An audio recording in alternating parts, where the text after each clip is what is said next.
إن الحمد لله نحمده ونستعينه ونستغفره ونعوذ بالله من شرور أنفسنا ومن سيئات أعمالنا. من يهده الله فلا مضل له ومن يضلل فلا هادي له، وأشهد أن لا إله إلا الله وحده لا شريك له، وأشهد أن محمدا عبده ورسوله. يا أيها الذين آمنوا اتقوا الله حق تقاته ولا تموتن إلا وأنتم مسلمون. يا أيها الناس اتقوا ربكم الذي خلقكم من نفس واحدة وخلق منها زوجها وبث منهما رجالا كثيرا ونساء، واتقوا الله الذي تساءلون به والأرحام إن الله كان عليكم رقيبا. يا أيها الذين آمنوا اتقوا الله وقولوا قولا سديدا يصلح لكم أعمالكم ويغفر لكم ذنوبكم، ومن يطع الله ورسوله فقد فاز فوزا عظيما. فإن خير الحديث كتاب الله، وخير الهدي هدي محمد صلى الله عليه وسلم، وشر الأمور محدثاتها، وكل محدثة بدعة، وكل بدعة ضلالة، وكل ضلالة في النار.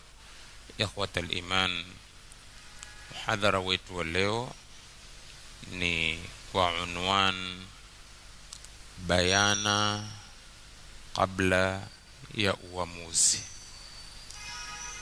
Bayana kabla ya uamuzi, kusudio lake ni kuwa kabla hujachukua uamuzi wa jambo lolote, kwanza fanya uhakikisho, ufanye na ubainifu, uweko ala bayinatin min al-amr. Baada ya hapo ndipo uchukue uamuzi wa jambo. Haya yatazunguka kwenye aya ya 6 katika suratu Al-Hujurat, lakini haitoguswa hiyo aya kwa sherehe za leo, isipokuwa tutaangalia namna ilivyofafanuliwa, lakini lengo la kupeleka katika hii aya ya 6 katika suratul Hujurat. Kwa hivyo fanya bayana katika mambo, kisha uamuzi uwe ndio wa mwisho. Hapa tutalichukua temko la atabayunu lilivyotafsiriwa.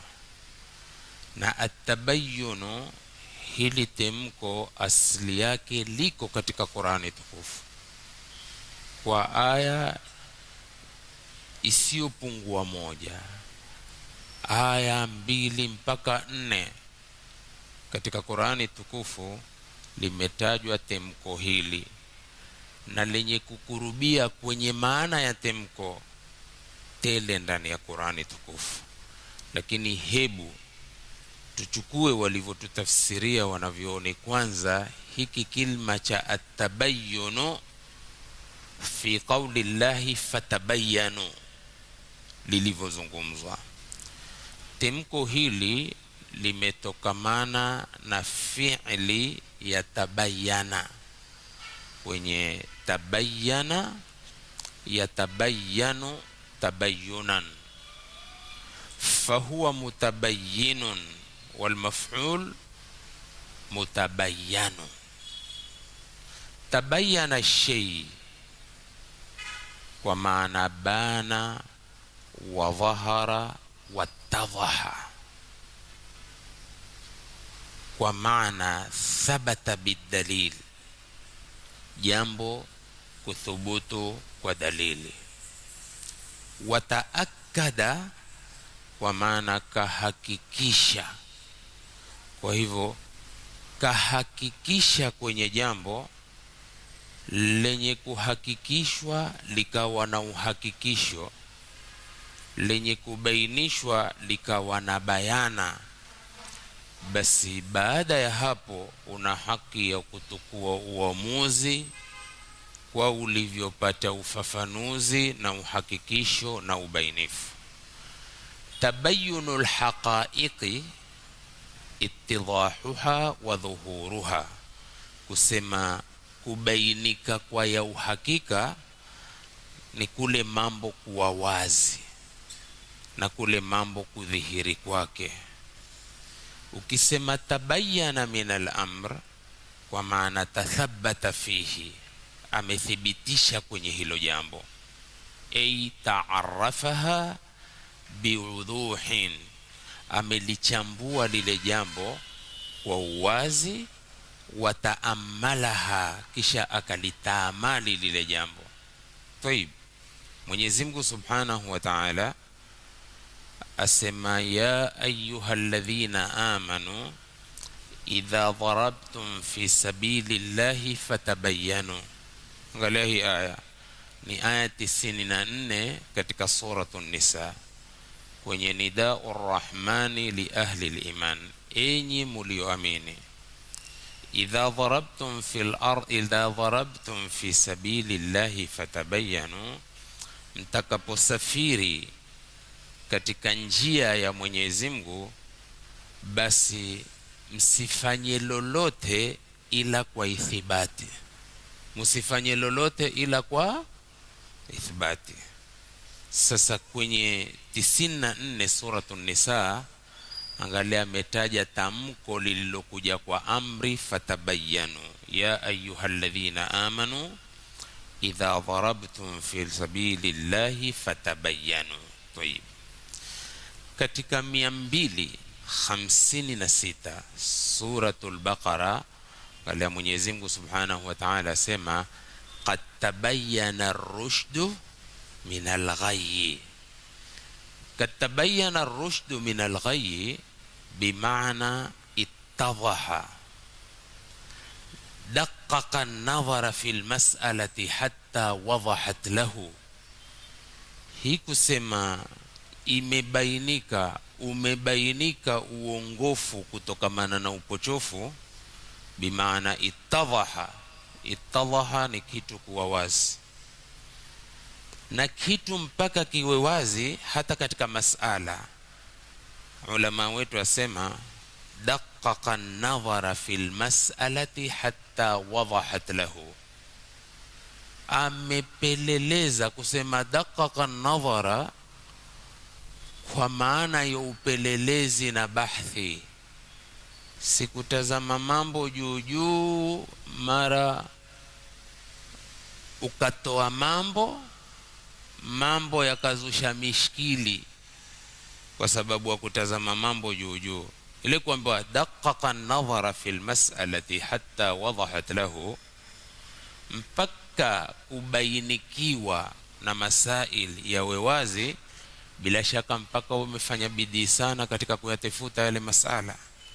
Tayib, Mwenyezi Mungu Subhanahu wa Ta'ala kwenye hili temko la at-tabayyun, angalia katika masaili yanayofungamana na usiku wa mwezi mtukufu wa Ramadhani. Nimeanza kwenye amri, nikaata kutoka nyuma ya aya kwenye 187 suratul Baqara. Mwenyezi Mungu alipotoa amri kusema wakulu washrabu hatta yatabayyana lakumul khaytul abyadu minal khaytil aswadi minal fajri, ambao aya inasema na kuleni na kunyweni mpaka ibainike kwenu weupe wa alfajiri katika weusi wa usiku. Hii kusema hatta yatabayyana lakumul khaytul abyadu minal khaytil aswadi minal fajri, hapa tayari maana yako wazi, kuleni na kunyweni mpaka ubainike kwenu weupe wa alfajiri katika weusi wa usiku. Kwa hivyo munaendelea kula mpaka liwabainikie hilo. Likibainika hilo, ushapata uamuzi wa kusimama kwako kwenye kula. Kwa hivyo kwenye uamuzi wa jambo, mpaka kwanza upate uthibitisho wa jambo. Angalia kuleta taswira ya masala ya dini ndio hukupelekea kuleta fatwa katika dini. Alhukmu ala shay'in far'un an tasawwurihi, hukumu wa kitu ni ncha ya kusawirisha. Angalia katika kujibu swala au kuleta fatwa, ulama mpaka walete taswira ya masala kisha walete fatwa ya lile suala alile tatizo. Na angalia, ukibainikiwa na weupe wa alfajiri katika weusi wa usiku, ushapata uamuzi na bayana ya kusimama kwako na kula, kwa sababu ukila utakula kwenye mtana au mwezi mtukufu wa Ramadhani. Hili litemko limetajwa katika Qur'an. Kwa hivyo fatabayyunu inakuja kwa maana at-tahaqquq wat-ta'akkud wat-tathabbut wat-tayaqqun wat-ta'ammul wat-ta'arruf wat-tafahhus wat-tabassur wat-taharruz wal-anat wa 'adamu at-tasarru'i. Zote ni vilma ambavyo vya kurubiana kwenye maneno, na naweza kusema ni mutaradifat, kwa sababu zote zaafikiana maana, zaleta tafsiri ya maana at-tabayyunu katika temko hili kutajwa ndani ya Qur'ani tukufu. Sikiliza Mwenyezi Mungu Subhanahu wa Ta'ala asema, afaman kana ala bayyinatin min rabbih. Kwenye hiki kifungu afaman kana ala bayyinatin min rabbih, hi ala bayyina, ala bayanin, yule ambaye atakuwa kwenye bayana ya yatokao kwa Mola wake mlezi. Almufassirun wanasema fil ayati hadhfun, katika hii aya pana hadhf. Hadhf ni kuondoshwa kwa kitu ambacho hutaweza kukiona, lakini maana yataleta kwenye kusudio. Afaman kana ala bayyinatin min rabbih kaman yuridu alhayata ad-dunya wa zinataha au kaman huwa fi dhalalati wal jahala. Angalia, hizi ibara zote huwezi kuziona, lakini maana ya kukurubisha kwenye temko hili. Na angalia sana hata katika Qur'ani tukufu, taona kwamba kwa kuna vitu vyaleta maana, huvioni vitu hivyo katika Qur'ani tukufu, lakini ukienda katika maana inakuletea zile ambazo zimeondoshwa lakini kwenye maana. Mfano, wa idh istasqa Musa liqaumihi faqulna idhrib bi'asaka alhajara kisha fanfajarat, au sio? Angalia, faqulna idhrib bi'asaka alhajara fanfajarat. Ukisoma hii aya, ukiangalia udhahiri, kumbuka tuliposema kumwambia Musa wa idh istasqa, kumbuka Musa alipofanya maombi kwa Mungu kutaka maji au ateremshwe mvua ama apewe maji. Faqulna dhrib bi'asaka alhajara, tukamwambia piga kwa fimbo yako jiwe, piga kwa fimbo yako kupiga jabali. Mungu asema fanfajarat. Sasa angalia, piga ya Musa huioni katika hii aya. Na je, Musa alipoambiwa idhrib bi'asaka, alipiga ama hakupiga? Si alipiga? Dharaba yake iko wapi katika Qur'ani wewe? Lakini angalia maana yake, ambayo ndiyo maana ya sawa walivyotufafanulia wafasirina, ni kuwa wa idh istasqa Musa liqaumihi faqulna idhrib bi'asaka alhajara fadharaba fanfajara. Lakini piga ya Musa hudhifa, imeondoshwa na huioni. Mfahamu? lakini lazima alipoambiwa piga alifanyaje? Alipiga. Tayib, sasa afaman kana ala bayyinatin min rabbi kaman yuridu alhayata ad-dunya wa zinataha au kaman huwa fi dhalalati wal jahala, sawa? La, yule ambaye yuko kwenye ubainifu wa kutoka kwa Mola wake mlezi ni kwa kuwa uko kwenye uwazi wa mambo, uko kwenye ufafanuzi kamili. Kwa hivyo huyu una miangaza ya bayana itokao kwa Mola wake mlezi, hawezi kuwa sawa na yule ambaye uko katika upotevu au uko katika ujahala. Afaman sharaha Allahu sadrahu lilislam fahuwa ala nurin min rabbi, yule ambaye Mwenyezi Mungu amekifungua kifua chake kwa Uislamu, basi huyo yuko katika nuru ya Mola wake mlezi. Hawi sawa na mtu ambaye uko katika giza la ujinga, uko katika dhulumatul jahal. Wal muradu billadhi huwa ala bayyinatin min rabbi, na makusudio wa yule ambaye uko kwenye ubainifu, uwazi wa kutoka kwa Mola wake mlezi, huwa nabii sallallahu alayhi wasallam, ni Nabii Muhammad sallallahu alayhi wasallam. Kwa sababu Mtume Muhammad sallallahu alayhi wasallam yeye ndiye ambaye yuko kwenye bayina, bali yeye Mtume Muhammad sallallahu alayhi wasallam ndiye aliopewa bayana ya kutubainishia mengi ambayo ukiangalia kwenye Qur'ani tukufu wewe huwezi kupata. Mfano, namna ya kusimamisha swala, namna ya kutoa zaka, namna ya kufanya manasikul haji, yote haya Mtume sallallahu alaihi wasallam ndiye alotuwekea bayana. Sasa kuwekwa bayana na Mtume ni kuwa Mungu hakubainisha? Mwenyezi Mungu Subhanahu wa Ta'ala kila kitu amekiweka wazi, lakini ni kuwa Mtume anavobainisha hubainisha kwa amri ya Mungu, kwa sababu Mtume hazungumzi bila ya ufunuo kutoka kwa Mungu. Wama yantiqu anil hawa in huwa illa wahyun yuha. Lakini angalia hii bayana, Mwenyezi Mungu Subhanahu wa Ta'ala yeye ndiye kabainisha kila kitu katika Qur'ani tukufu. Mtume ufafanuzi aliofanya ni kuambiwa fafanua hivi, اقرأ قول الله تعالى ولا يأتونك بمثل إلا جئناك بالحق وأحسن تفسيرا. Hii ni aya tukufu katika Qur'an.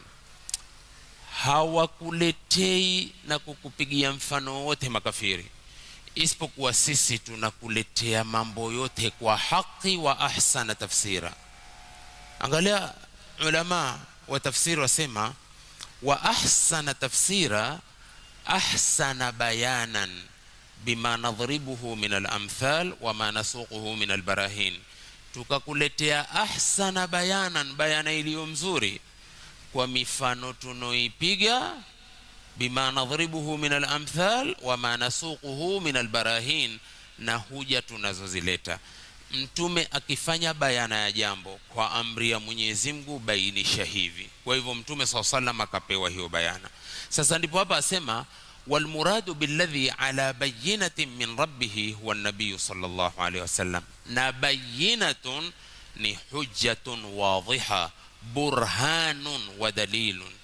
Usihukumu kwa jambo, usitukue uamuzi wa jambo mpaka uwe ala bayyinatin min al-amri, ndipo tukaambiwa fatabayanu kwenye aya ya 6 suratul Hujurat. Biidhnillahi al-karim, baada ya ufafanuzi wa kikao hiki tutakwenda kwenye ufafanuzi wa nchinjo mwingine ya kwamba manabii al-anbiya wal mursalun ni mfano mwema wao katika bayana na katika kutifuta dalili ya jambo, ufafanuzi wa jambo, kisha wawe na uamuzi wa mambo. Hiyo itakuwa ni muhadhara mbali. Sikiza Mtume sallallahu alaihi wasallam kwenye hadithun sahihun ambao rawahu al-Baihaqi wa ghayruhu, na iko katika sahihi mbili, min hadithi Abdullah ibn Abbas radiyallahu anhu anna Rasulullah sallallahu alaihi wasallam qala, angalia mtume sallallahu alaihi wasallam asema hivi: law yu'ta an-nasu bida'wahum, lau watu watapewa kwa madai yao. Kila mtu analolidai hupewa, kila mtu analolidai huambiwa ndivyo, kila mtu analolidai huambiwa sawa. Basi sikiliza hapa, mtume sallallahu alaihi wasallam asema lau yu'ta an-nasu bida'wahum, lau watu watapewa kwa madai yao, kila unalolidai upewe, ladda'a rijalun amwala qaumin, watu wangedai mali ya watu. Si kila analidai hupewa kwa madai yake. Kama mambo ingekuwa namna hiyo, basi watu wangedai mali za watu, wa dimaahum, na damu zao. Huyu ameninyang'anya, huyu ni pesa zangu, basi zichukuliwe apewe. Huyu alimwaga damu ya ndugu yangu, basi chukuliwe uliwe. Kama mambo ingekuwa namna hiyo, watu wangedai mengi. Lakini sikiliza mtume sallallahu alaihi wasallam asemaje: lakinna albayyinata ala almudda'i walyamina ala man ankara, lakini dalili, ubainifu, uwazi, bayana kwa mwenye kudai, na kiapo, yamini kwa mwenye kupinga.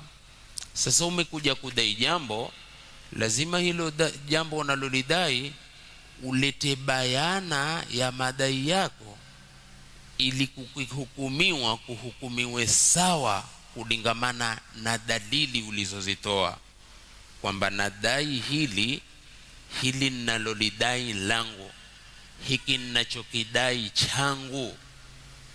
Sasa angalia hapa, mtume sallallahu alaihi wasallam asema bayana kwa mwenye kudai. Maana bayana kwa mwenye kudai nini? Dalili kwa mwenye kudai. Usidai jambo bila dalili. Mfahamu?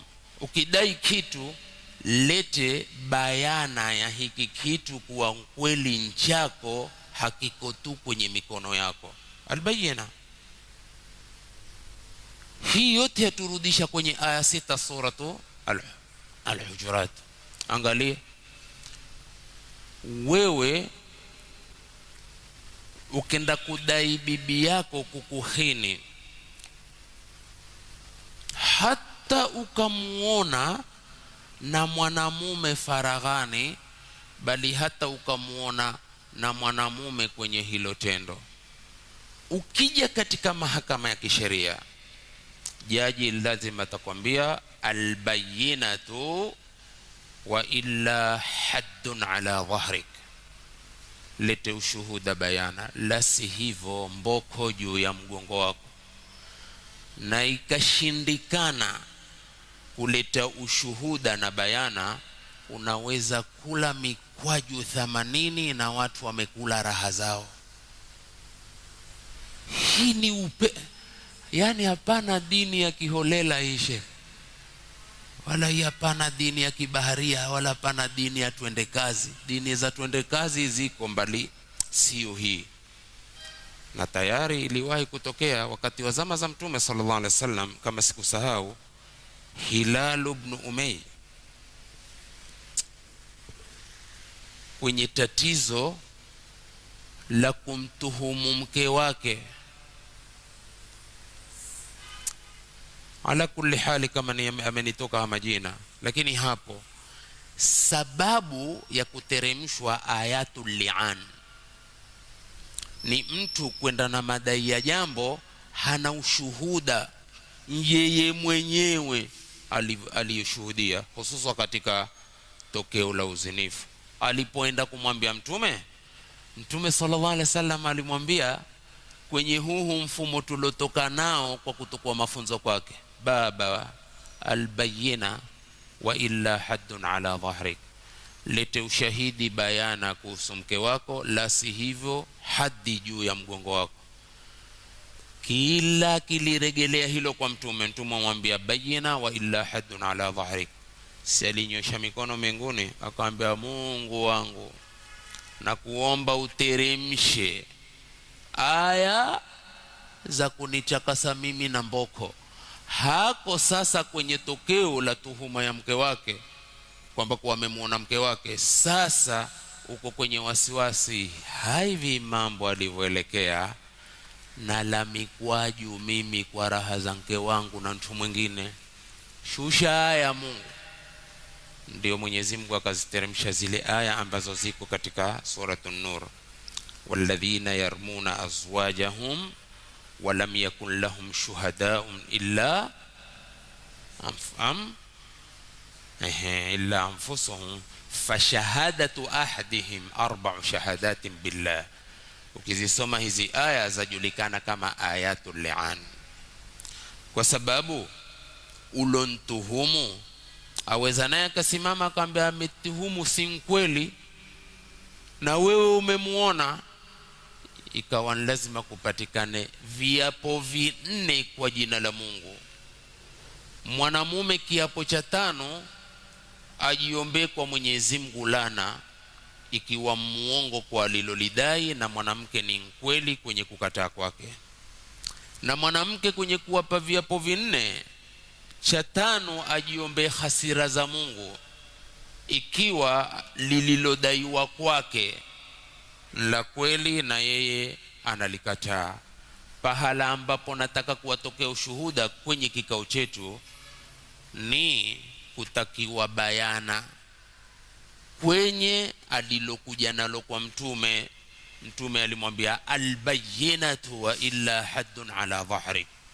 Umuhimu wa atabayyunu fil amr, usimtukulie mtu hatua tu na usimnene mtu tu na usinchangaze mtu tu, mpaka uwe na bayana shafian kafia. Na huu ndio mushkilatul mujtama, mushkili katika mujtamai wetu. Lakini twende tukaone hao wanavyoona. Tayib, atabayyunu ilmun. Sikia wanavyoona, sema atabayyunu ilmun.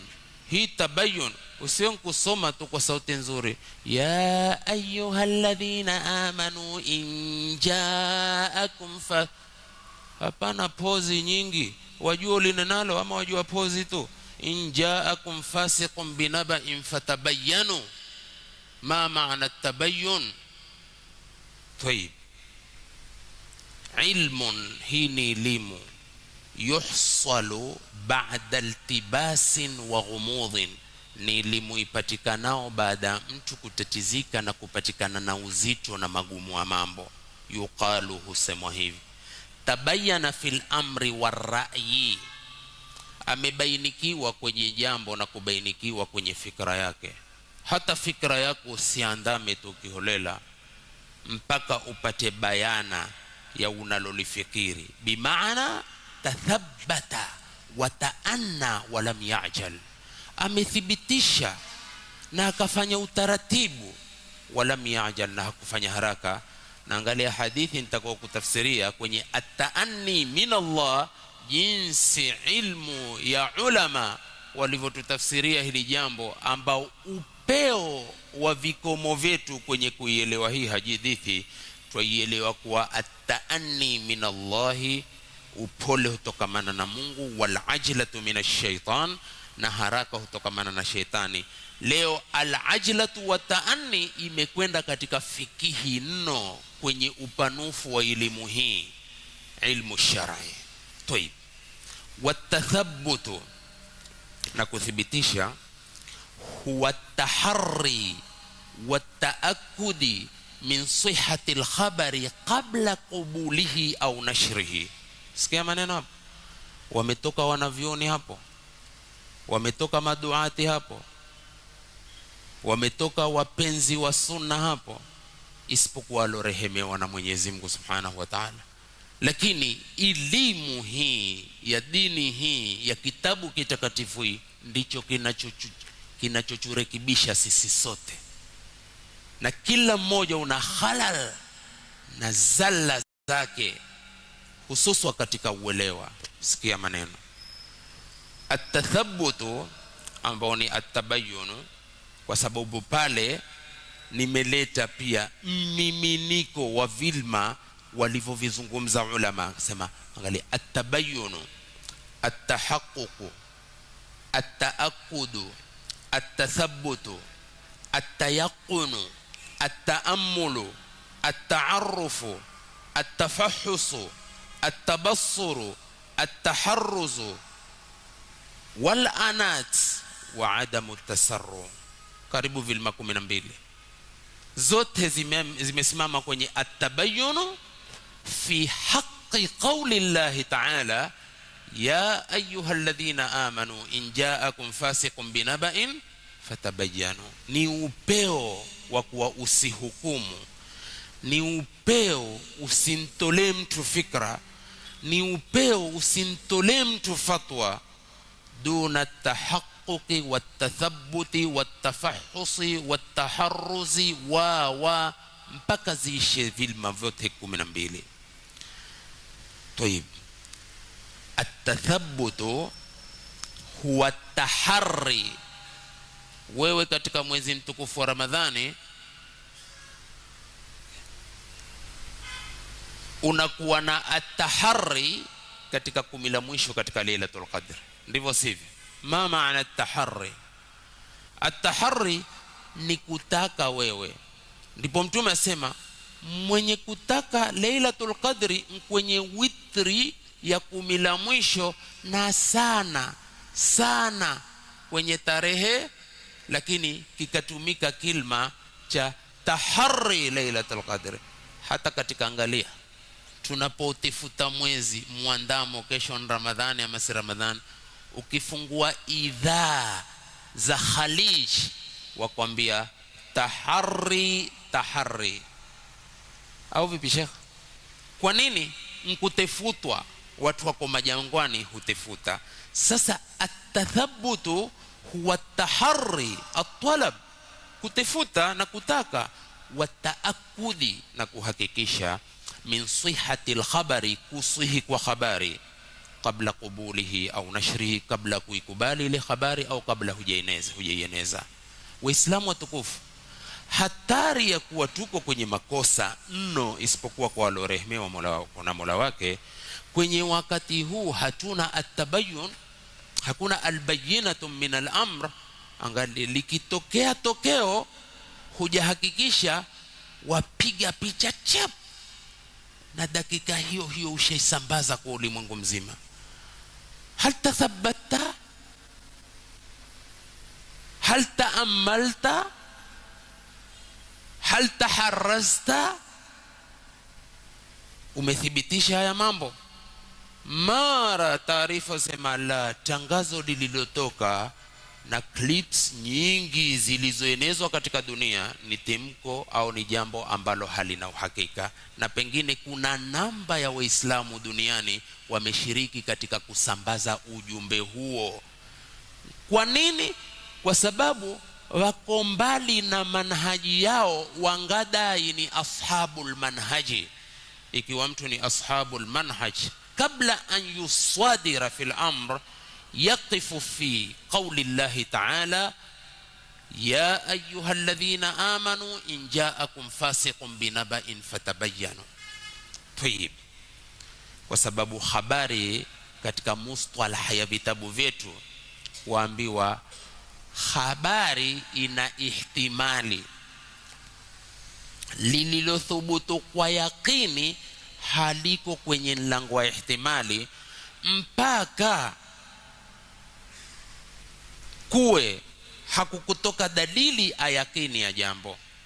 Lakini angalia, shaka kwenda ikasimama kwa ihtimali mbili kulingamana na karina zinazokuja katika nususi za kisheria.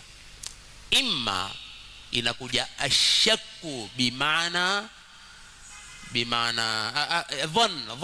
dhann bimaana shak, au inakuja adhannu bimaana al-yaqin. Na zote ziko katika Qur'ani tukufu. Limekuja temko la dhanna, lakini haitafsiri kwa maana ya dhana na shaka, inatafsiriwa kwa maana ya yakini. Upeo wa watu kwamba kuwa wawe na umuhimu wa kuisoma elimu ya sharia, na wawe na umuhimu katika mustalahati sana, kwa sababu mustalahati hizi ndizo zinazokusaidia wewe katika masala kuingilia usomi wa fani yoyote. Tayib, Alkhabaru yahtamilu an yakuna sidqan au yahtamilu an yakuna kidhban. Habari ina ihtimali ya kuwa ya ukweli ama ina ihtimali ya kuwa ya uongo. Sasa at-tathabbutu huwa at-taharri wat-ta'akkudi min sihhati al-khabari qabla qubulihi au nashrihi. Habari ukiletewa kabla, jamani, kabla, ndio sharia yetu inayosema kabla hujaikubali na kuipokea, kabla hujaieneza, tabayyan awalan fil amr wa tahaqqaq wa tathabbat. Hiyo ndio manhaji. Tayeb, sasa twende kwenye almuradu bitabayyuni watathabbuti. Almuradu bitabayyuni watathabbuti au watathabbuti. Shuf, almuradu bitabayyuni watathabbuti at-ta'anni. Sasa angalia, at-ta'anni yaingia kwenye at-tabayyunu watathabbutu. Limadha? Liannaka lasta mustajil.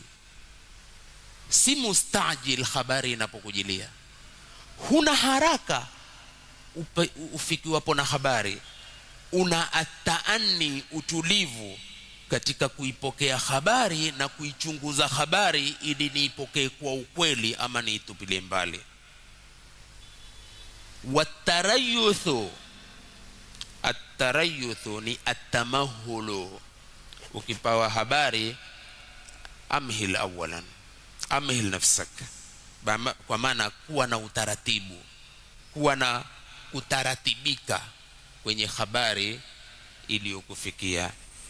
Laysa kullu khabarin sahihan, si kila habari sahihi na si kila habari yafaa wewe kuieneza.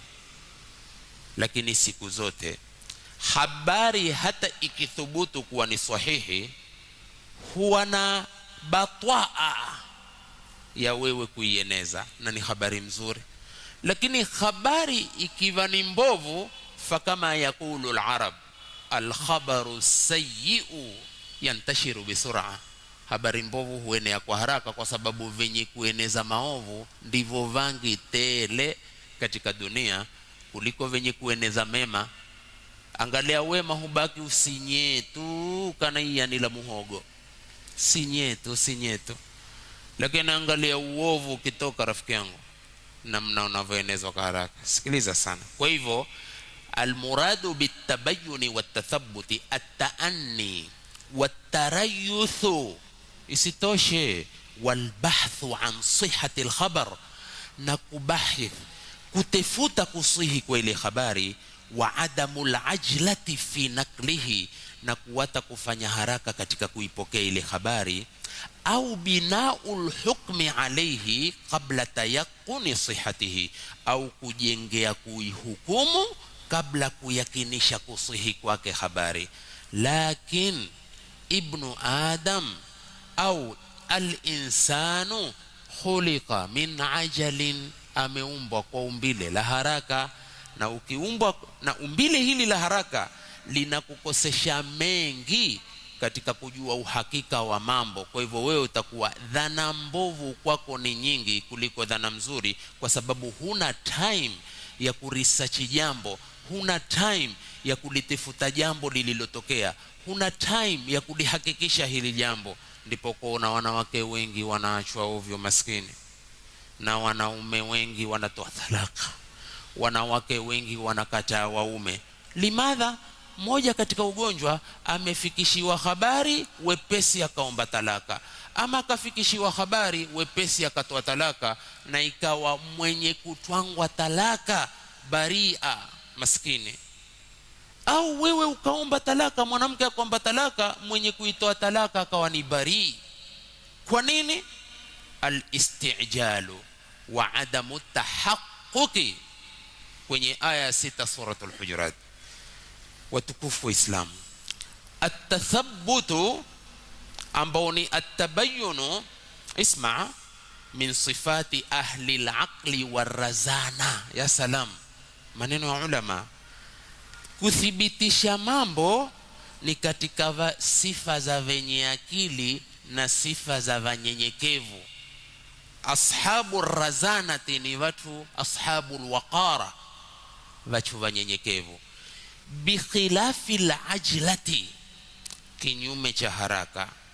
Fa innaha min sifati ashabi ru'unati wat-taishu. Sikia maneno, kinyume na mtu kufanya haraka kusikilia habari na kueneza. Fa innaha min sifati ashabi ru'una, ni katika sifa za watu wapumbavu. Wat-taish, na watu finyo wa akili. Ukitaka kumjua ahmaqun nas, na ukitaka kumjua mwenye akili finyo, ni yule apewa jambo hutukua na akili tukua hulieneza kabisa. Hana utaratibu wa kumakinika kulichunguza lilopewa na kulifanyia uhakikisho. Au vipi hapo jamaa? Hiyo ndio maneno ya sharia. At-tathabbutu fadilatun, kuthibitisha jambo ni fadhila na ni sahibul fadl. Ukimwona mtu hai, basi nimekusikia, niachie, hakuna wasiwasi wote. Sio umekuja kuniletea habari hutaki kuvua nanga, uko hapo hapo ataka kunisikia nitanena nini. Nimekusikia ulivonena, asante. Sasa ni juu yangu mimi kuchunguza uliloniletea, na kwenye uchunguzi wangu kimimi, kimwingine sijui, kimimi kiuchunguzi wangu nitafika kwamba kimpacha aliyekwambia, kisha wewe ukanambia, iko siku utashangaa, utasema huu ni chizi kweli. Nitamuita yule, kisha nkuite kisiasa, njoo msikitini hapa kidogo, kuna kheri pengine itakufikia. Kikuchaia kheri, si utakuja kwa kushamba. Ukija atakwambia kheri yenyewe ni huu, kisha moja kwa moja nitageuka kwambia, rafiki huyu alikuja akanambia wewe umesema kadhaa kuhusu mimi, kisha mfunge swala kimani huangalie. Sasa ikiwa tatwangwa ngumi, pengine ulikuja tu kwa sababu ya fitna. Sasa ule uloniletea fitna ndio atakaye kuonyesha. Siku nyingine utaniletea maneno ikiwa mimi nimekufanya hivyo hakadha. Lakini ukiletewa kupika na bismillah kwenye kuketi kwako, na nketo ni nketo wa marufaa, kama utaka kusoma Qur'ani katika mwezi mtukufu wa Ramadhani, lakini ni nketo wa marufaa ataka kupokea, lazima kutaleta uchesi, lazim uwe na atabayun. Sasa at-tathabbutu min sifati ahli al-aqli war-razanati bikhilafi al-ajlati fa innaha min sifati ashabi ar-ru'unati wat-taishu. At-tathabbutu fadila, kuthibitisha mambo ni fadhila. Wanaqlu minan nasi biduni tathabbutin radhila, kunukuu maneno kwa watu, kupokea maneno kwa watu bila kuthibitisha ni uchafu. Mtu akikuletea maneno, akikuletea statement yoyote, lazim utukue ubora wa kuthibitisha, wala usiwe na shitaha hapo kunshitahi mtu yoyote. Kuwa na shitaha ya kunshitahi Mungu kwenda kusimama kwa jambo la haki, wallahi thumma wallahi tuanguka, isipokuwa kwa alorehemiwa na Mola wake. Tuanguka kivipi? Kwa sababu kukitakakana uthibitisho kwa jambo ikiwa la muhusu wako, wewe hutoi uthibitisho. Aina dini iko wapi hapo? Ndipo pale tukawaambia dini si kuja mapema msikitini tu. Kuna wengi huja mapema msikitini, lakini na dini nyingi imevashopoka. Vaipeche hiyo dini tu, akungoja mlango ukifunguliwa ameingia kama indi. Tumeelewana vizuri sana. Lakini angalia Qur'ani tukufu inasema kuwa mwadilifu, usimame na uadilifu kwenye uthibitisho wa jambo, hata kama jambo la kuhusu wewe, hata kama jambo la kuhusu mzazi wako, hata jambo kama la kuhusu akraba zako. Sema la, hapa mimi tasimama msimamo wa haki bighadhi nadhar, kwa kufumba macho kumwangalia huyu sister, huyu ni nyanya, huyu ni babu, huyu ni muhisani. Si dini hiyo. Dini haiji hivyo. Dini huja kwenye ubainifu bila shitaha zako mwekee Mwenyezi Mungu. At-tathabbutu dalilun ala rajahati al-aqli. Kuthibitisha mambo dalili ya akili mzuri. Ukimuona mtu kila jambo ataka kulithibitisha, apate uthibitisho ili atukue uamuzi kisawasawa, jua akili yake ni rajihi, ho akili yake ni nzuri, kwa sababu hataki kuletewa jambo akatoa hukumu mara kukabainika kinyume na msimamo wake. Wa salamati tafkir, mwenye kubainisha mambo huwa fikra yake iko salama, fikra yake iko salama.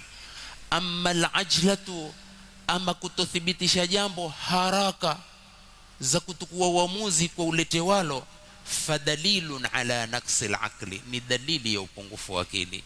Wa khalalin fi tafkiri, na vile vile pana upungufu katika fikra, pana upungufu katika fikra. Na fikra ikiwa na upungufu, utafikiri lipi liive liandamwe kwamba kwa fikra iliyotolewa na fulani mfikira mzuri, na tayari ni punguani we. Intabi. Hadithi ya Anas bin Malik radhiyallahu anhu anna an-nabiy sallallahu alayhi wasallam qala at-ta'anni min Allahi wal ajlatu min ash-shaytan. Upole hutokamana na Mungu, haraka hutokamana na shetani. Sikiliza hapo. Wal insanu khuliqa min ajal, au vipi hapo? Khuliqa al-insanu min ajalin wa yad'u al-insanu bi sharri du'aahu bil khair. Hujiombea mwanadamu ya shari kama anavyojiombea ya khair. Limadha? Wa kana al-insanu ajula, kwa sababu mwanadamu amekuwa ni mtu wa kupenda haraka. Sasa jambo lolote haraka haraka tu, hana time ya kumchunguza hata bibi yake kwa habari aliyoletewa. Ana haraka za kutwanga tu yeye, tena atatoa talaka, sema mbona umeniacha na hujahakikisha? Mmekuata ili nikuonyeshe kwamba kwa wakotele taleta wengine. Mbabe manake ni hodari, ni mvuli manake wewe. Sasa hata ho uchuvuli lazima miongozo yake iwe sharia, au sivyo? Taib. Sasa angalia makafiri wala sema Allahumma in kana hadha huwal haqqa min indika famtir alaina hijaratan min as-samai au itina bi'adhabin alim. Hivi wewe, hawa makafiri wasema ewe Mola, ikiwa hili alilokuja nalo Muhammad ama Qur'ani ni haki itokao kwako, hachuchushie mvua ya mawe, tuteremshie mawe kutoka mbinguni, ama chupe adhabu kali.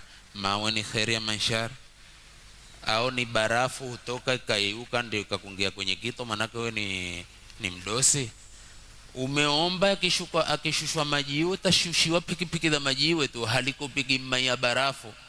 Lakini angalia, ni shari, lakini kwa kuwa ni mtu ambaye ni mustajil, ana ile kitu kinachoitwa al-istijal, basi hata kwa lenye kundhuru atakalimfanyia haraka. Lakini usifanye haraka. Mungu mwenyewe ata amrullahi fala tastajilu, hata musiwa na haraka. Litakalo kuja litakuja, na litakalo Mungu kulileta likupate litaletwa likupate tu, haina haja ya haraka zako.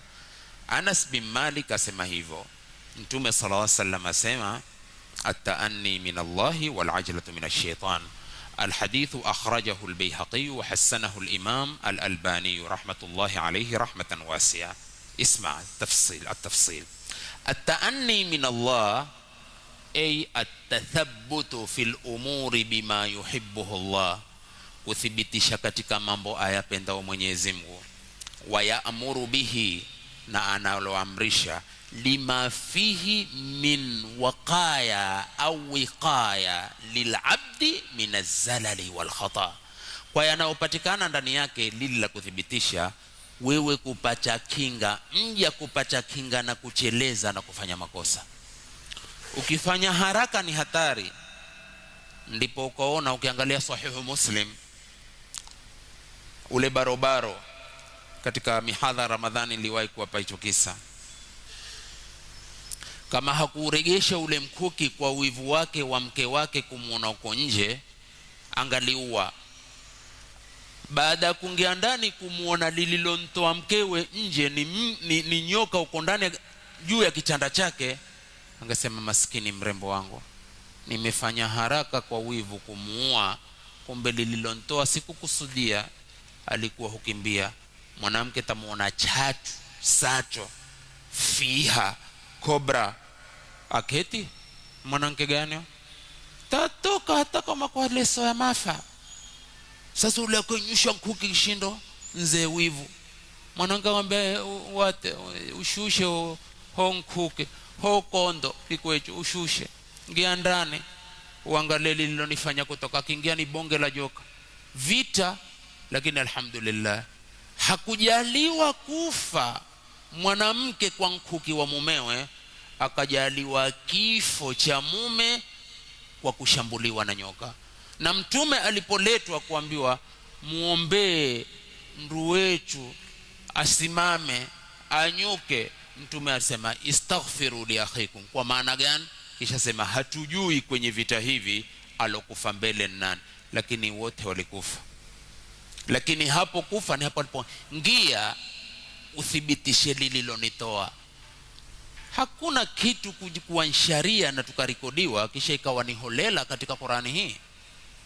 Linalotoka kwa Mungu latoka moja kwa moja, ni kweli. Na utaona wakati nitakapoingilia kuitafsiri, kwa sababu huu muhadhara wa tabayuni nimepanga mihadhara mitatu, mpaka nitakapoingia kwenye aya 6 kuitafsiri ilivyo kwenye ule mkutano wa aya wa mwanzo na kuifunga mwisho. Somo tosha tunaosomeshwa sisi tunaofeli sana katika kuthibitisha mambo. Toib. Kisha aliposema wal ajlatu minash shaitan, haraka kutokana na shaitani, min ighwaihi, ni kutokana na kuangamiza kwake shetani, kukughuri kwake, wa wasawisihi, na wasiwasi wake. Ibn al-Qayyim al-Jawziyya, mwanafunzi tamu wa Sheikhul Islam Ahmad ibn Taymiyyah, wakipelekana mashallah. Ukitafsiri maneno ya Ibn Taymiyyah huna raha, ukitafsiri maneno ya mwanafunzi wake Ibn al-Qayyim, Allahu akbar. Twastafidi kwa vitabu vingi vya Ibn Taymiyyah na vitabu vingi la Ibn al-Qayyim. Sikiliza maneno yake, asema inma kanatil ajlatu minash shaitan, hakika si jambo lingine, haraka zimetokamana na shetani. Liannaha, kwa sababu haraka, khifatun, ni wepesi, wa tuishun, alaysa kadhalik, tuishun ni khifatul aqli, wepesi wa akili wa kuamua jambo, wa hiddatun wa tamayyuzun, ni tamayyuz. Tamayyuz, mimi nataka niamini hivi, ni hukumu hivi tu, sitaki huko. Hiyo ni atamayyuz fil abdi, kwa mja. Laleta nini? Ibn al-Qayyim asema tamna'uhu min at-tathabbuti wal waqar, hili hunzuia yeye na kuthibitisha na kunzuia yeye kuwa mnyenyekevu. Siku zote mtaratibu wa kutafiti mambo atoe hukumu ya sawa, huyo ni mnyenyekevu. Wal hilmi, na upole. Watujibu wad'a shay'i fi ghairi mahallihi, na kuwa na haraka ya mambo huwajibika kuweka kitu pasipokuwa pahala pake. Na ukiweka kitu pahala ambapo si pake, wewe ni mtu ambaye huna kitu kinatoitwa hikma. Alonena Mwenyezi Mungu, yoyote mwenye kupewa hikma amepewa kheri nyingi, hadikumbuki hilo isipokuwa mwenye akili. Ndipo na Mwenyezi Mungu akaitwa Al-Hakimu. Kwa nini kuitwa Al-Hakim? Kwa sababu ya uhodari wa kila kitu kikiweka pahala pake. Al-hikmatu huwa wad'u al-ashya'a fi alyaqi mawdhi'ihi, hekima ni kuweka vitu pahala panapostahiki kabisa. Sasa ukikosa hikma utaweka vitu pahala ambapo sifo. Ndio hii haraka inomfanya mtu. Watujlibu shurura, na hii kufanya haraka kuhukumu mambo huleta mashari.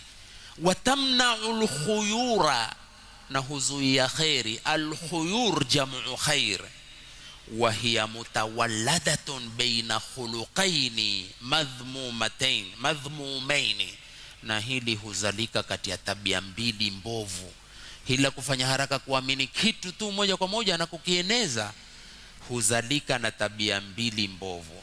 Ipi na ipi? At-tafritu wal isti'jalu. At-tafritu huwa at-taqsiru wal-wuqufu duna al-haddi fil umur, kuwa na taksiri ya mambo na kutosimama kwenye mambo bila ya mpaka, wewe twende kazi tu. Tayib, wal istijal, na hili huleta sifa ya pili mbovu ya haraka, kila kitu kuamuzi wa haraka, kabla alwaqti, kabla ya jambo kupata wakati wake. Waqad qarrara ulama al-usul, wanavyoni wa usuli wamekariri kaida hii, anna man istajala qabla awanihi uqiba bihirmanihi. Man istajala qabla awanihi, yoyote mwenye kufanya haraka mambo kabla a wakati wake,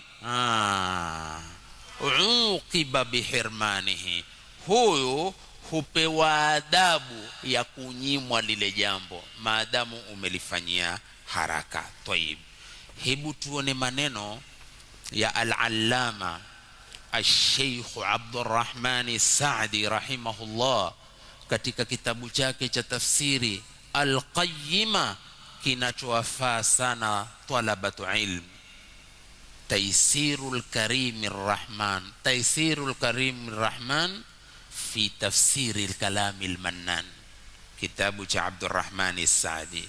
Msikilize alivyo tulivomnukuu kwenye mchango wake wa at-tabayyun. Asema minal ghalati al-fahishi al-khatiri, sikana wasema minal ghalati al-fahishi al-khatiri, katika kuchanganyikiwa kuliko kuovu ambako ni hatari kwa mtu, qubulu qawli nasi ba'dihim fi ba'd, ni kukubali maneno ya watu baadhi yao kwa baadhi. Anayekuletea uko tayari kulikubali tu. Asemaje Abdurrahman? Thumma yabni alayhi sami'u, kisha ule mwenye kuisikiza ile habari akajengea liloletewa hubban wa bughdha, kupenda na kubughudhu. Mtu amekuletea habari, mara tayari wapanga kunitukia we, ama mtu akakuletea habari tayari wapanga kunipenda.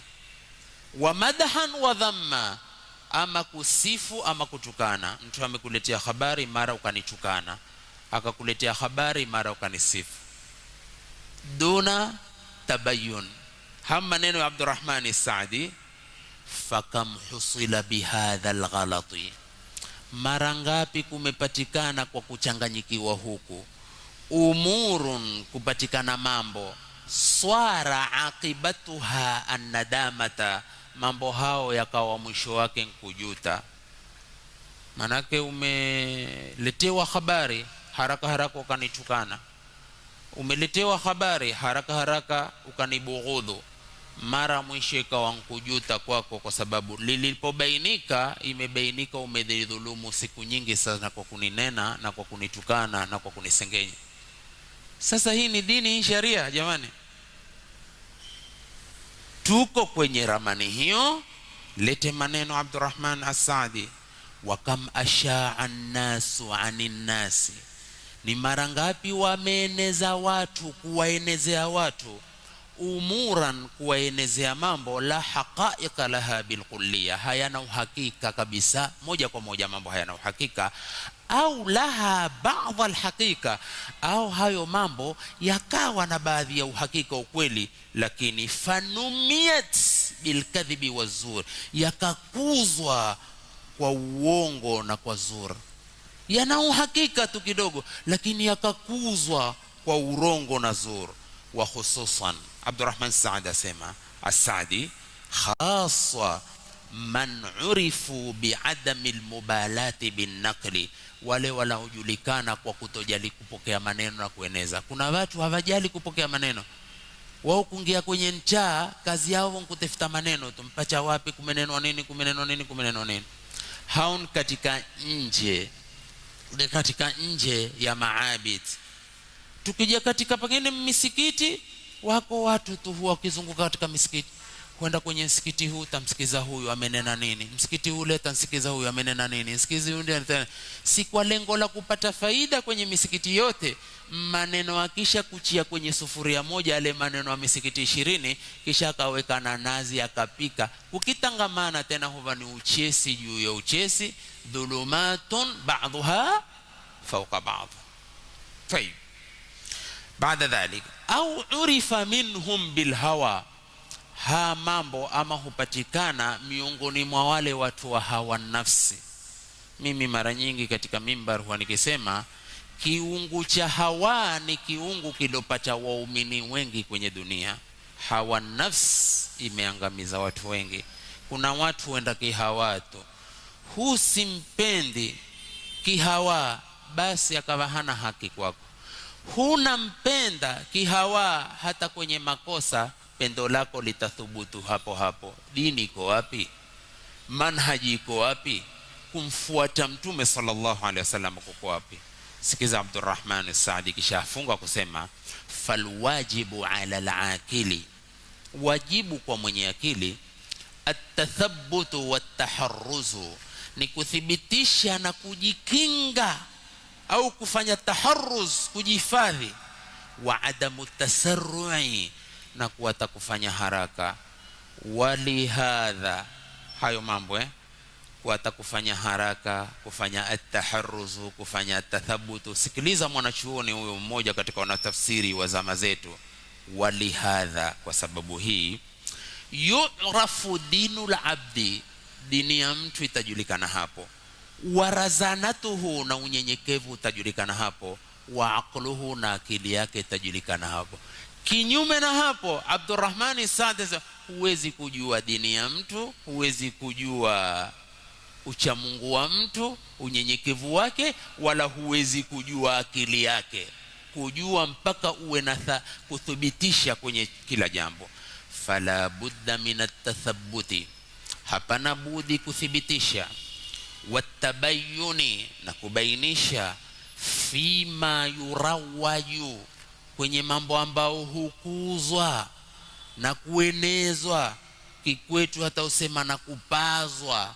Kupazwa ni kitu kupazwa juu ya anga.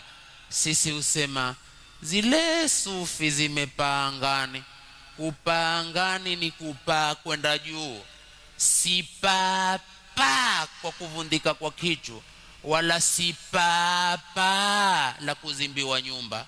Zote hizo ni katika vilma ambavyo ukikitoa hapa ukikipeleka hapa na ukitoleta bayani, uliposema paa lazima utupe bayani. Hapo ni mubaham, tawaqaf an fahmi almurad. Wana usuli ndivyo wanavyosema. Paa, mimi nitakwambia paa, hii paa PAA, umekusudia paa nyama wa kuliwa, umekusudia paa sauti ya kuvundika kitu, umekusudia paa bamba ama makuchi. Yataka bayana ama haitaki bayana? Yataka, sio? Fatabayanu. Ukibainisha, hasemi ipala makuchi la kudhimbia nyumba, hasemi kwamba kwa paa huwa amenona, hasemi hivyo, takuwa ni mtu majunun kwa sababu wa kupata bayana. Wala hasemi ni paa sauti ya kuvundika kwa kitu. Kwa nini? Kwa sababu ushaleta bayana. Ndio uzuri wa tabayun kuliko sekma na wanavyoni hawa waheshimiwa. Tumalize maneno ya Sheikh, fala budda min at-tathabbuti wat-tabayyun, hapana budi kuthibitisha na kubainisha, fima yurawaju, katika mambo ambayo hupazwa na kukuzwa, min akhbarin, kutokamana na habari, wa ishaatin, na kutokamana na mambo yanayoenezwa. Falaqilu, mwenye akili, la ya'tamidu ala nuquli nasi wa aqwalin, hategemei kutukua na kupakua maneno ya watu na maneno yao. Hatukui nakala za watu na maneno yao. Fa inna tanaqula alqawli baina an-nasi laysa dalilan ala sihhatihi, kutukua maneno kati ya watu si dalili ya kusihi hayo maneno. Umeyatukua tu kwa hawa zako za nafsi, si dalili ya kuswihi. Dalili ya kuswihi ni at-tahaqquq wa at-tabayyun. Tayib, man huwa al-fasiq? Fasiki ni mtu gani? Kwa nini nimeuzunguka huu muhadhara wa kwanza kwa hilo? Kwa sababu Allah yakul ya ayyuhalladhina amanu in ja'akum fasiqun binaba'in fatabayyanu. Kwa hivyo kuna al-fasiq kwenye aya, kuna na at-tabayyun inayotakiwa niliyoanza mwanzo wa muhadhara. Mtu fasiki ni mtu gani? Al-fisqu fi asli alwad'i allughawi, temko hili katika msingi wa weko la kilugha, huwa alkhuruju ani ta'a, ni mtu kutoka twaani. Mtu akitoka kwenye twaa amefanya alfisq, fa huwa fasiqun.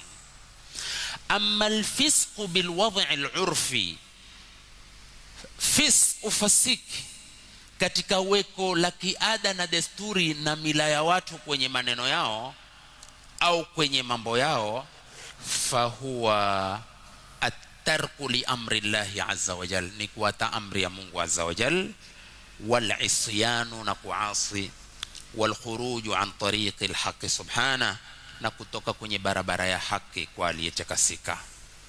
Hao ni maneno mawili katika aslul wad'i al-lughawi na aslul wad'i al-urfi. Al-fasiqu 'inda al-fuqaha, mtu fasik mbele ya wanafikihi, huwa al-'abdu alladhi, ni mja ambaye yartakibul kabaira, anapanda madhambi makubwa, wa yusirru ala saghairi, na kuendelea na madhambi madogo. Huo ni fasik 'inda al-fuqaha. Al-fasiquna, mafasik ni kina nani? Maana ni injaakum fasiqun, ndiye tunayentaka hapo. Al-fasiquna humut tarikuna li awamirillah, ni wale wenye kuacha maamrisho ya Mwenyezi Mungu. Hao ndio mafasik. Subhanahu wa ta'ala, aliyetakasika, aliyewajuu, minal imani bihi, katika kumwamini yeye, wal qiyami bi a'mali salihah, na kusimama kwa amali njema. Hao ndivyo mafasiki. Tuko pamoja, sio? Sikia vizuri. Thumma hunaka anwa'ul fisq, kuna sampuli ya ufasiki. Kuna alfisq fi shari'ati naw'ani, ufasik alfisq, fasiki katika sharia ni sampuli mbili, alfisqul akbaru walfisqul asgharu. Kuna ufasiki mkubwa sana na ufasiki mdogo sana. Ukitaka sema ufasiki mkubwa na ufasiki mdogo. Alfisqul akbar, ufasiki mkubwa ni upi? Yuradifuhu shirkul akbar, huwafikiana na shirki kubwa. Si kuna shirki kubwa na shirki ndogo? Sasa kuna alfisqul akbar ambao yuradifuhu shirkul akbar, huwafikiana na shirki kubwa. Pia yuradifuhu al-kufrul akbar, huwafikiana na ukafiri mkubwa. Ni vipi? Wa hadha an-naw'u min al-fisq, sampuli hii ya ufasiki, mukhrijun min dini al-islam, humtoa mtu katika dini ya Kiislamu. Wa mumfi li sifati al-iman, na hufutwa sifa za imani. Haithu qala Allah ta'ala, kwa namna Mwenyezi Mungu alivyosema, innahum kafaru billahi wa rasuli, hakika wao walimkufuru Mungu na mtume wake. Ukisha kumkufuru Mungu, wewe huwa nani? Naam, ukimkufuru mtume, wewe huwa nani? Ukimtui Mungu, umemtui nani? Umemtui mtume? Mtanichomoa. Ukimtui mtume, umemtui nani? Ukimwasi mtume, umemwasi nani? Ukimwasi Mungu, umemwasi nani? Na zote ziko. Waman yuti'i llaha wa rasulahu faqad faza fawzan 'azima, waman ya'si llaha wa rasulahu faqad dhalla dhalalan ba'ida. Umeona, sio? Sasa basi, hii humtoa mtu katika Uislamu na kufuta sifa za imani, kwa kuwa Mungu asema innahum kafaru billahi wa rasulihi wa matu wa hum fasiqun. Sasa ufasiki huu wa kukufuru Mungu na mtume ni ufasiki unaemtoa mtu katika boma la Uislamu kwa mujibu wa 54 suratu Tauba. Na aya nyingine ni 54 hiyo katika suratu Nur, asemaje? Waman kafara ba'da dhalika, yoyote mwenye kukufuru baada hilo, faulaika humul fasiqun, hao ndio mafasiki. Hii ndio alfisqul akbar, ambao ni mukhrijun, inatoa min dini alislam wa mumfi li sifati aliman. Kisha kuna alfisqul asghar, ufasiki mdogo. Alfisqul asghar yuradifuhu alkufru alasghar, huafikiana na ukafiri mdogo. Washirku alasghar, na shirki ndogo. Wa hadha an-naw'u min alfisq, sampuli hii ya ufasiki la yunfi asla al-iman, haufuti asili ya imani, wala yukhriju min dini al-islam, wala haintoi mtu katika dini ya Kiislamu. Hata kwenye unafiki kuna unafiki mkubwa, unafiki wa kiitikadi, kuna na unafiki mdogo, unafiki wa kimaneno na kivitendo.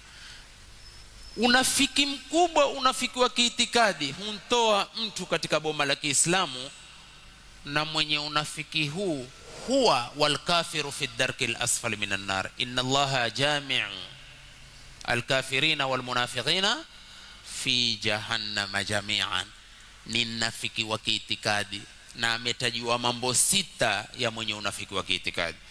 Ama unafiki ukinena unena uongo, ukiamini wa ukhini, ukiahidi utekelezi ahadi, ukichecha ukampaka, huu haumtoi katika mila ya Uislamu, hupata madhambi tu, na ni alama katika alama unafiki, lakini si unafiki wa kiitikadi ya kukuweka wewe kwenye kina cha moto na makafiri.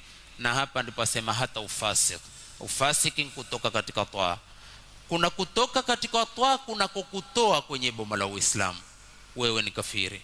Kuna kutoka katika toa kiufasiki kusikokutoa katika boma la Uislamu, una dhambi kwa kukhalifu toa, lakini bado uko ndani ya boma la Kiislamu, una haki ya kujirekebisha kwenye mambo. Tayib, haithu qala Allah ta'ala ya ayyuhalladhina amanu in ja'akum fasiqun binaba'in fatabayyanu, aya 6 suratul Hujurat. Basi mtu akikuletea habari za uongo, ni fasik alotoka katika toa, hajatoka katika boma la Uislamu. Mfhum? Hakadha.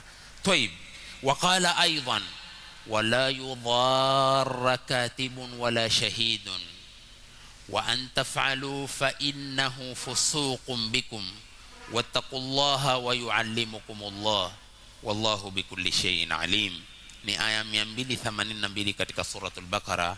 Ukianza aya ya ayyuhalladhina amanu idha tadayantum bidainin, ukizikarinisha hizi aya mpaka kuja hapa, utapata zile hukumu ambazo ni mutabbaq, mpaka Mungu kusema wala yudharra katibun wala shahid wa an taf'alu fa innahu fusuqun bikum wattaqullaha wa yuallimukumullah wallahu bikulli shay'in alim.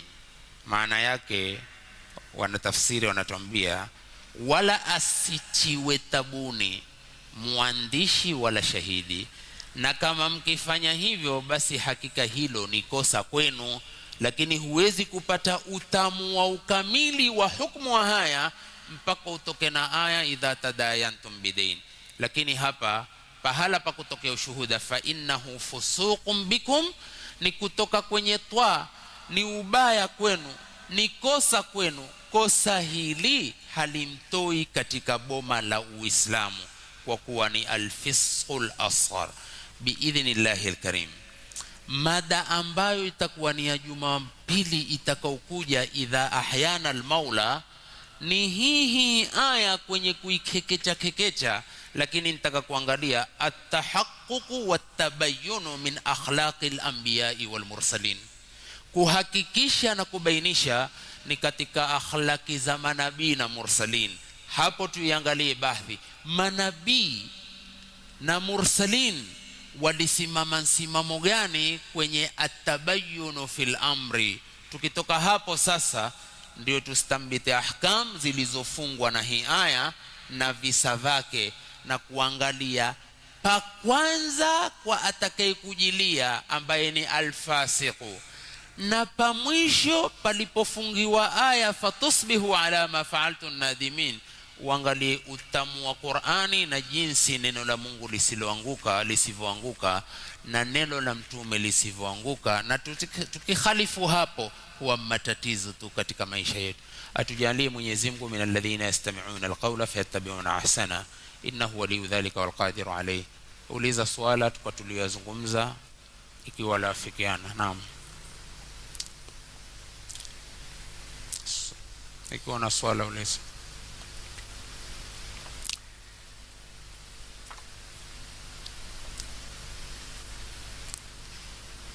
ما في سؤال؟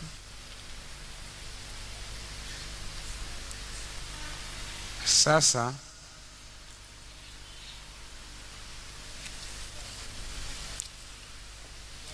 naam,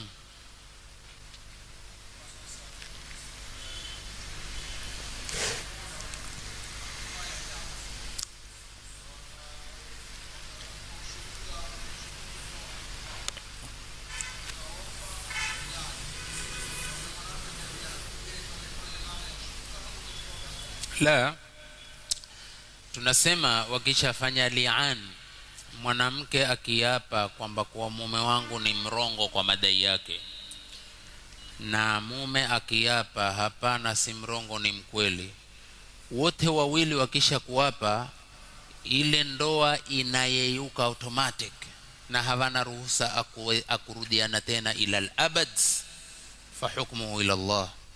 Sasa maadamu kila mmoja amejikinga kwa kujilani, sasa mimi sinjui huntuhumiwa ndiye mkweli ama kwa sababu wote wamejilani kwa kukataa madai, ndoa inayeyuka. Mungu ndiye atakayemhukumu mkweli siku hiyo. Kwa hivyo kwetu sisi sharia, ikifikia hadi huna shahidi isipokuwa wewe na mwanamke akataa, ni al-li'an. Suratul Nur.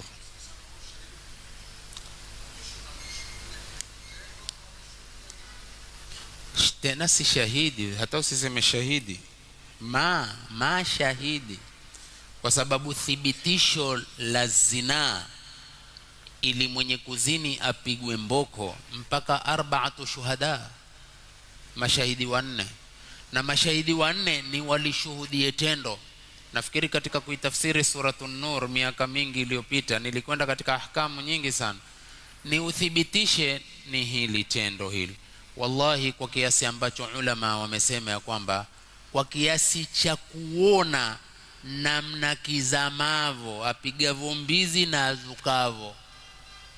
Haya, niambie sasa, mambo ya kumuona mtu kitotoroni wewe utoke na ukele kishindu nimemuona giza. Ukifanya hivi sio kwamba kwa umeondosha giza ukapata mwangaza ukaona hivi, si ushuhuda, hivi sheshegi tu lako la ile kutaka kueneza mambo maovu. Lakini ukija katika mahakama sharia, jaji amekukalia hapo kuangalia, bwana jaji nimemuona hivi, jaji hata na baraka amba sawa, albayna wa illa haddu ala dhahrik. Ushuhuda kwa mashahidi walioshuhudia pamoja na wewe, la si hivyo mboko juu ya mgongo wako. Hii ndio dini ya haki. Tumeelewana? Sasa nimekwaja kwamba ni kuona, usende kwenye rumu ukaona kwenye blanketi hunyuka likiketi, wewe ukatoka kwa mbio, nimemuona fulani na fulani wafanya nini? Blanketi bwana la cheza na kichanda cha lia kweli. Jaji atakwambia ushuhuda wa kumuona kwamba kuwa huko kuinuka na kukaa na kichanda kufanya fujo ilikuwa ntendo la vifaa viwili vikifanya kazi kwa muono wako, la si hivyo mboko 80.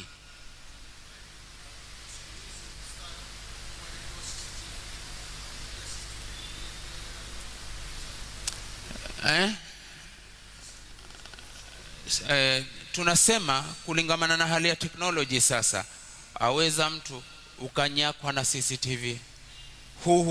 Si utaona kwamba kwa ufanya tendo la Qur'ani inasema arba'atu shuhada, hakusema arba'atu CCTV.